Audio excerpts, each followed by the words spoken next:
Bonjour, bonjour, chers frères et sœurs en Christ Jésus. Je suis heureux, je suis très content de vous retrouver donc autour de l'excellente parole de Dieu, cette parole bénie, cette parole esprit et vie, pour qu'ensemble nous puissions avoir ce petit moment de partage. D'emblée, j'aimerais tout de suite dire que ce ne sont pas de nouveaux enseignements que je vais apporter, mais c'est plutôt une petite révision déjà de ce que notre père spirituel, le docteur Mamadou Philippe Karambiri, nous enseigne afin que nous puissions toujours rester dans la chaleur de la parole qui nous a été enseignée et nous exhorter les uns les autres. Comme disait Paul à Timothée dans 2 Timothée 2, versets 1 et 2, Paul disait à Timothée, ce que tu as entendu de moi, c'est la première phrase donc du verset 2, dit, ce que tu as entendu de moi, tu le confies à des hommes fidèles qui soient eux-mêmes capables de pouvoir l'enseigner à d'autres personnes. Donc je retiens dans ce verset la portion « ce que tu as entendu de moi ».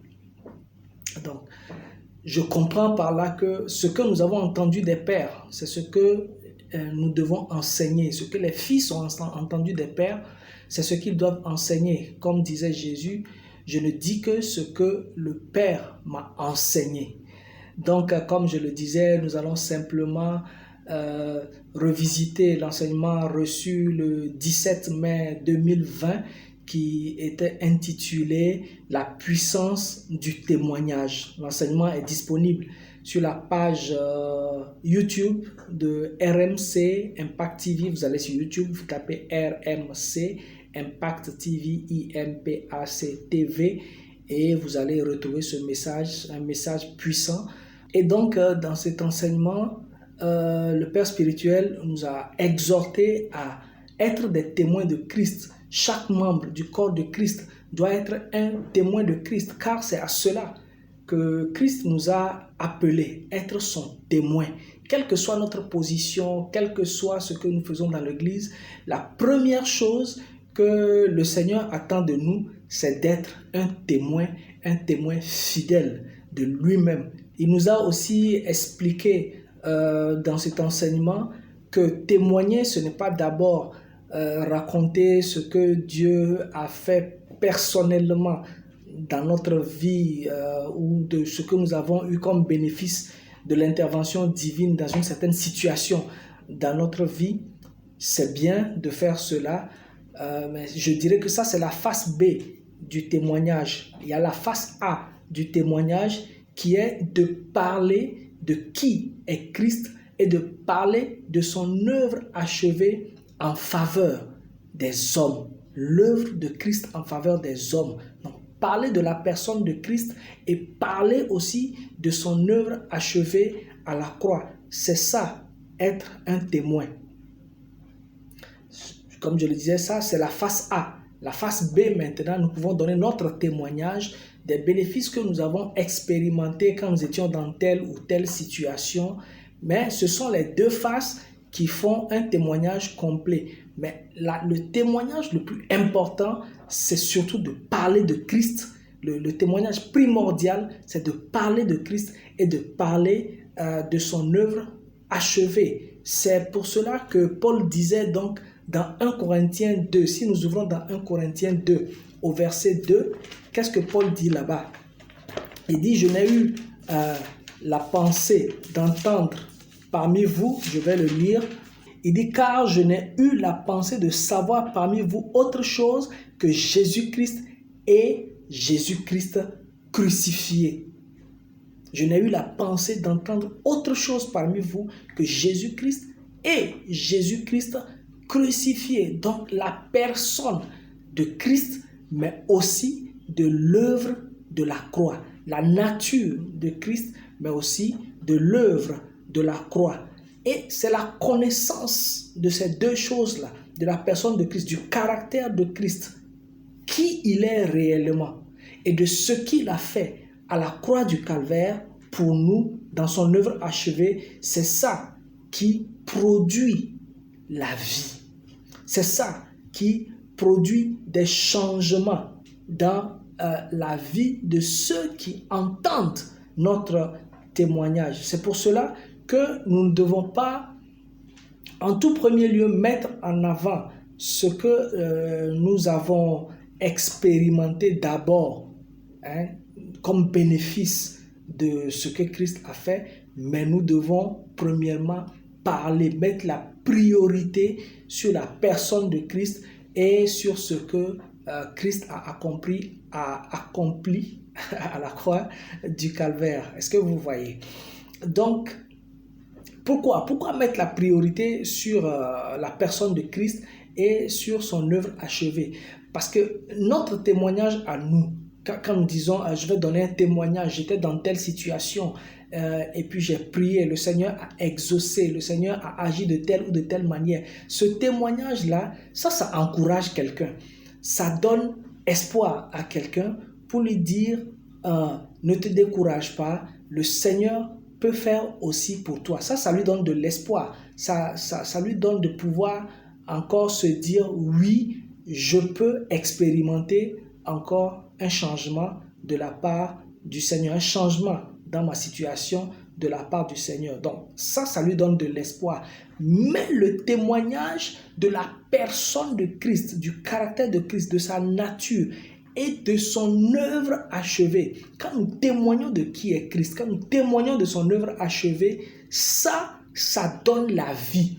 Le témoignage des bénéfices que nous avons eus donne de l'espérance, donne de l'espoir, mais témoigner de la personne de Christ et témoigner de son œuvre achevée, c'est ça qui produit la foi.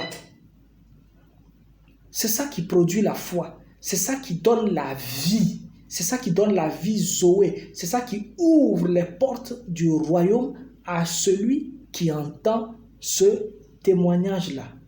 Amen.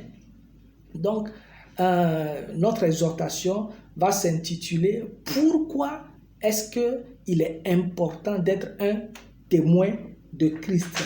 En d'autres termes, je peux le formuler ainsi, l'importance d'être un témoin de Christ. Alors, pourquoi est-ce qu'il est important d'être un témoin de Christ? Premièrement, nous lisons dans Marc 16, au verset 15 et 16.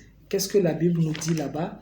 Dans Marc 16, verset 15, la parole de Dieu nous dit « Puis Jésus leur dit », donc ça c'est avant d'être enlevé, Jésus était en train de parler aux disciples et aux apôtres, il dit, puis il leur dit, allez par tout le monde et prêchez la bonne nouvelle à toute la création.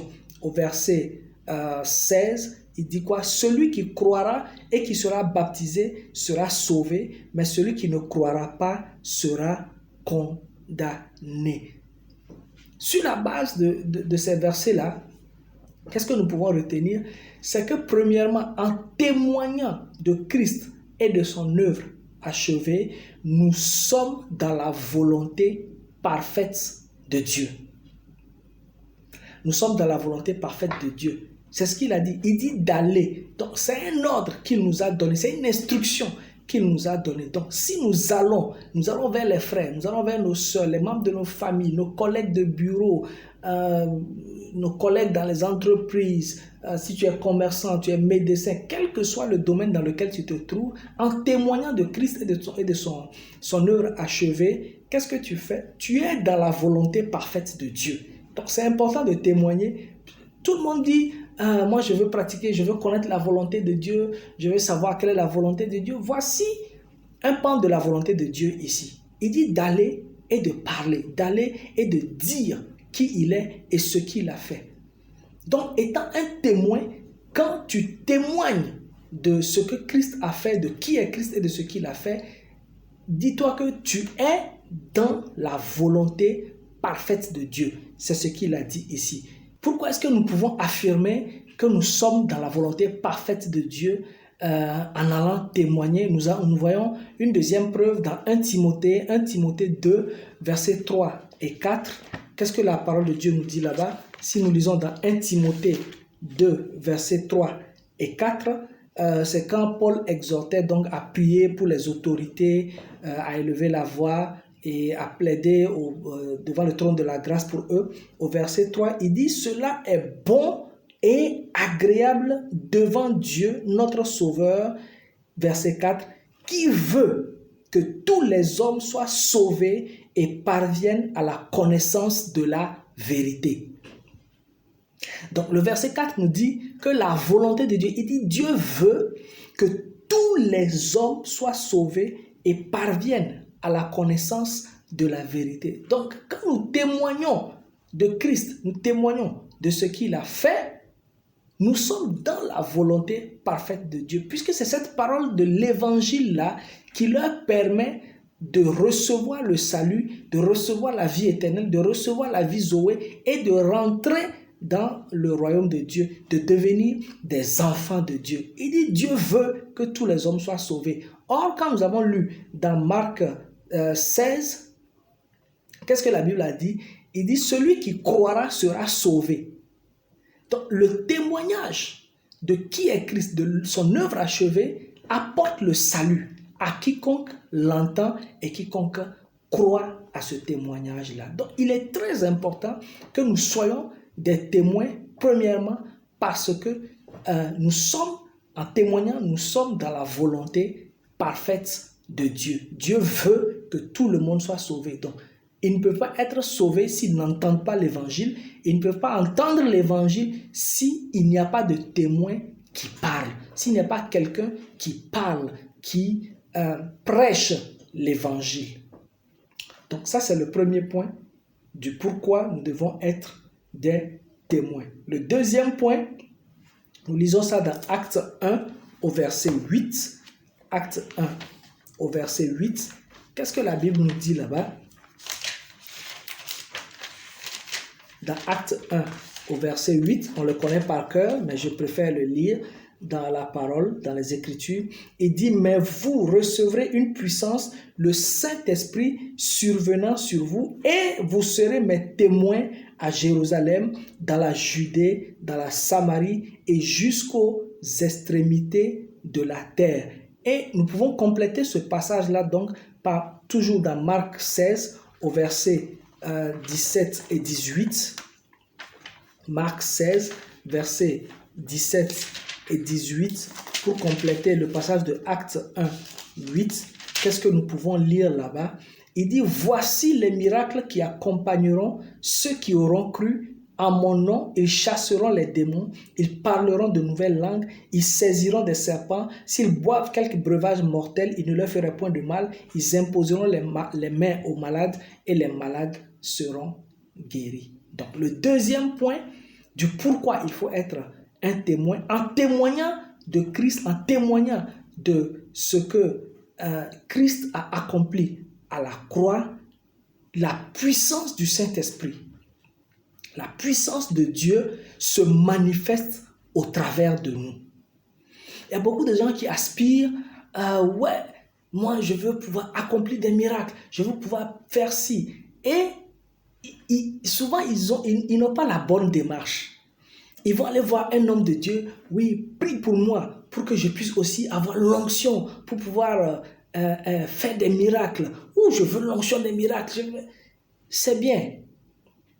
Mais pour moi, le meilleur moyen, c'est d'être un témoin de Christ. Puisque la parole le dit déjà. Il dit, celui qui témoigne, qu'est-ce qui se passe? Voici les miracles qui l'accompagnent. Donc, le témoignage te permet d'expérimenter la puissance du Saint-Esprit en toi. Le témoignage, témoigner de Christ et témoigner de ce qu'il a fait, te permet d'expérimenter la puissance du Saint-Esprit qui est déjà en toi. Puisqu'il a dit dans Acte 1:8, il dit quand le Saint-Esprit va venir, la puissance sera là. Donc, la puissance, on ne peut pas la détacher de la personne du Saint-Esprit. Et le Saint-Esprit agit, puisque Jésus a dit que quand il viendra, il le glorifiera. Donc, quand toi tu témoignes de Jésus, tu témoignes de Christ, tu témoignes de son œuvre achevée, le Saint-Esprit manifeste sa puissance par quoi? Par les miracles et les prodiges. La parole le dit clairement, il dit les miracles qui accompagnent. Donc, les miracles accompagnent le témoin. La Bible n'a pas dit qu'on vous imposera les mains et puis un pasteur ou un bishop ou un ministre de Dieu vous impose les mains et puis vous commencez à faire des miracles. Non. Même s'il vous impose les mains, il faut que vous alliez sur le terrain, que vous parlez de Christ, que vous parlez de son œuvre achevée, que vous évangélisez. Et les miracles vous accompagnent. Amen. Donc, en témoignant de Christ, le deuxième point, c'est que la puissance du Saint-Esprit, la puissance divine se manifeste au travers de toi. Donc, c'est très important d'être un témoin. Premièrement, quand tu témoignes de Christ, tu es dans la volonté parfaite de Dieu. Parce que Dieu veut que tous les hommes soient sauvés. Et on ne peut pas être sauvé sans entendre l'évangile. Deuxièmement, en témoignant de Christ, qu'est-ce qui se passe? La puissance du Saint-Esprit se manifeste en toi et au travers de toi. Tu expérimentes la puissance divine. Amen. Un troisième point, en témoignant de Christ, qu'est-ce qui se passe? Nous restons toujours dans Marc 16, nous voyons ça au verset 20 et ensuite nous allons aller dans Actes 14, verset 3. Marc 16 au verset 20, qu'est-ce qui nous est dit là-bas? Il dit, et ils s'en allèrent prêcher partout. Le Seigneur travaillait avec eux et confirmait la parole par les miracles qui l'accompagnaient. Ils s'en allaient et ils prêchaient. Ils s'en allaient prêcher partout. C'est quand ils sont allés témoigner que la Bible dit, le Seigneur a travaillé avec eux en confirmant donc la parole par des miracles. Acte 14, verset 3, nous complétons ce passage-là. Acte 14, verset 3. Ça, c'est quand Paul et Barnabas sont allés dans la ville d'Icône. La Bible dit que Paul et Barnabas donc restèrent longtemps. Nous allons directement au verset 3. Ils restèrent cependant assez longtemps à Icône, parlant avec assurance, appuyés sur le Seigneur qui rendait témoignage à la parole de sa grâce et permettait qu'il se fît par leurs mains des prodiges et des miracles. Ils ont parlé en s'appuyant sur le Seigneur et en témoignant aux gens. La Bible dit quoi? Le Seigneur rendait témoignage à la parole de sa grâce et il permettait que des miracles et des prodiges puissent se faire par leurs mains. Amen. Donc, le troisième point, en témoignant donc de Christ, qu'est-ce qui se passe? C'est que nous, la conscience de la présence de Dieu en nous et avec nous se développe de plus en plus. Ça devient de plus en plus réel. Est-ce que vous voyez? C'est ce que Marc 16, verset 20 nous a dit. Il dit, le Seigneur travaillait avec eux. Donc, quand tu témoignes de Christ, tu témoignes de son œuvre achevée, tu es un témoin fidèle, ta conscience de la présence de Dieu en toi et avec toi se développe de plus en plus. Ta conscience de sa présence en toi et avec toi devient de plus en plus réelle. Donc, si tu ne pars pas témoigner, je ne dis pas seulement de sortir dans les rues, d'aller au carrefour, crier. Si tu as l'occasion de le faire, c'est bien. Mais le Seigneur te donne des pupitres tout le temps. Quand tu vas au bureau, ton pupitre est là-bas.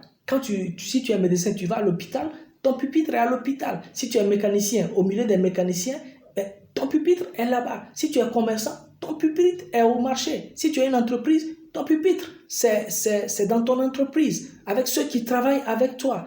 Soit que tu sois le patron ou que tu sois un employé, le Seigneur nous donne tout le temps des occasions de pouvoir expérimenter la véracité, la réalité de sa présence en nous et avec nous.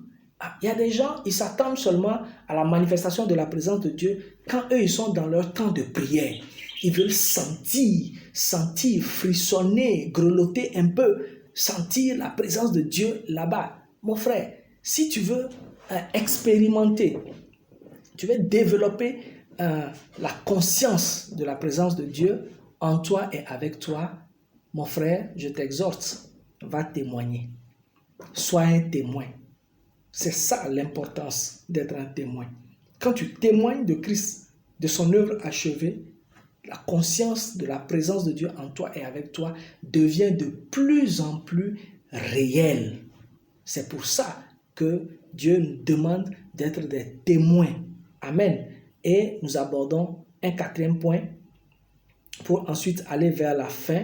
Le quatrième point nous dit quoi? 1 Corinthiens 2, versets 4 et 5. 1 Corinthiens 2, versets 4 et 5.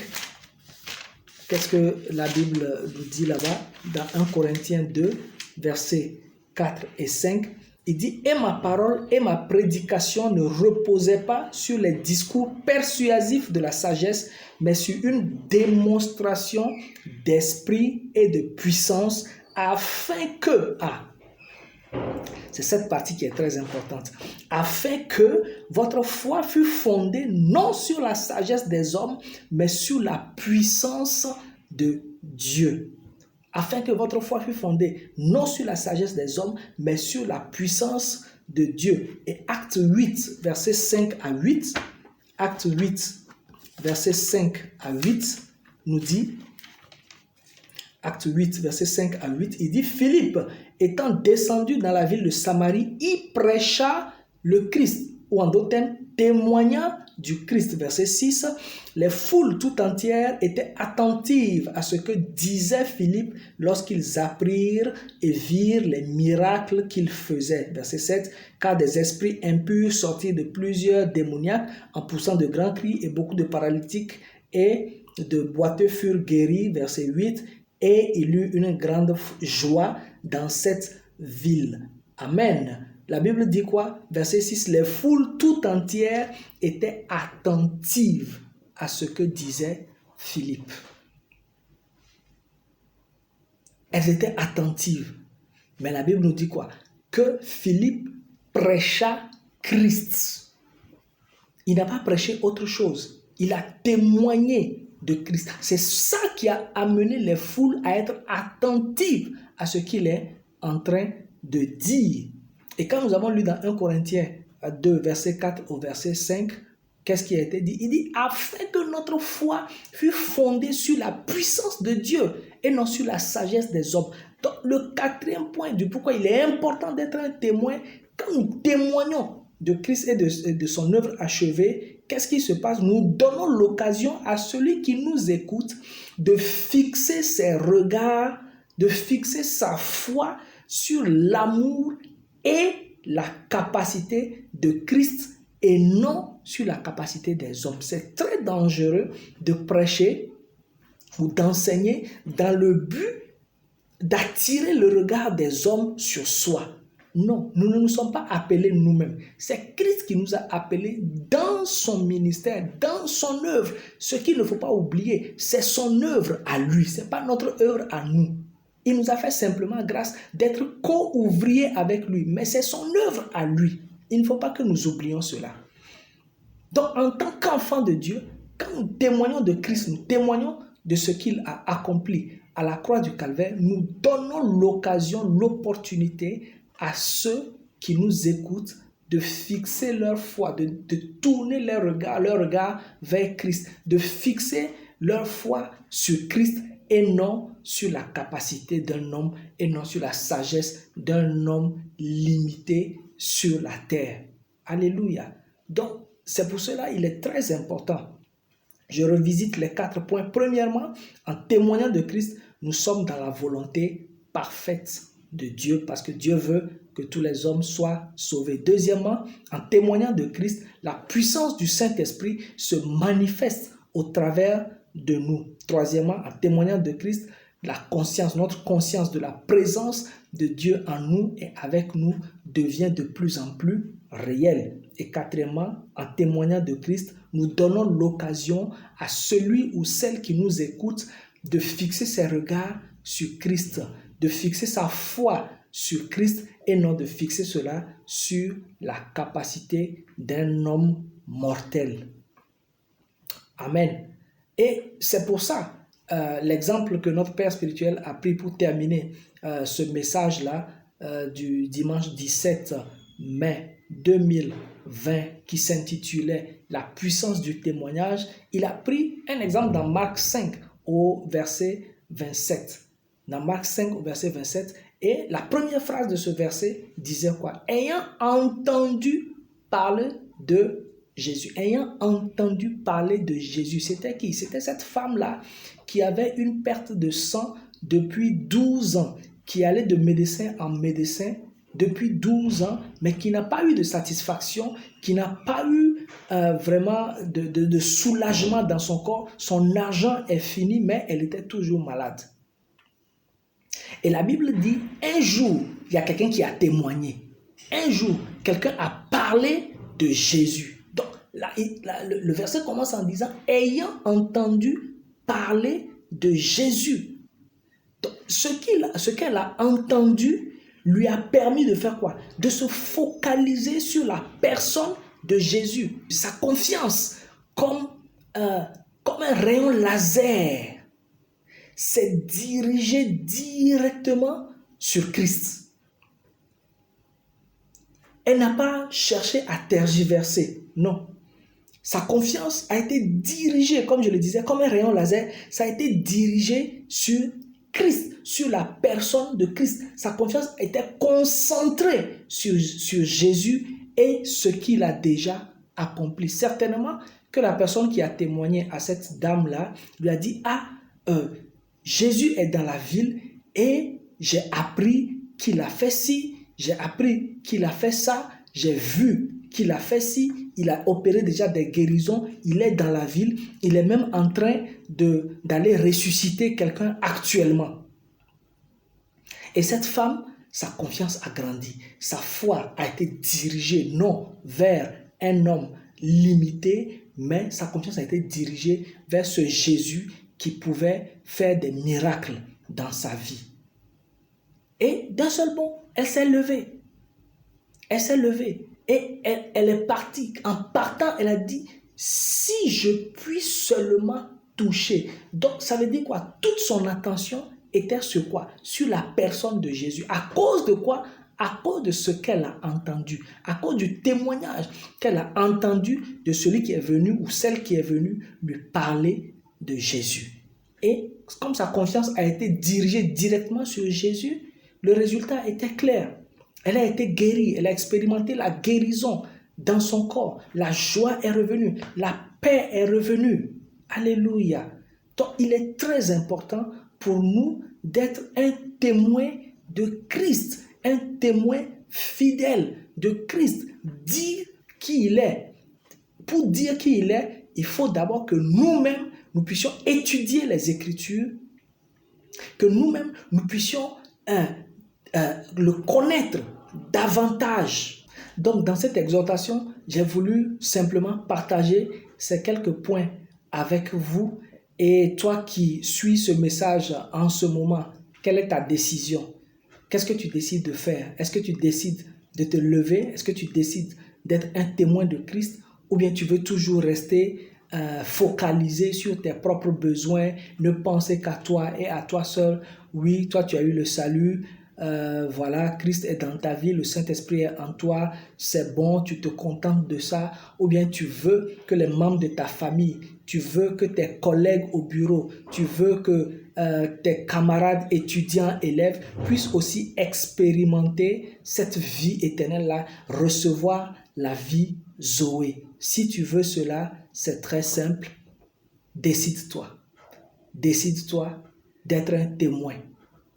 Le Saint-Esprit est déjà en toi. La capacité de manifester le témoignage est déjà en toi.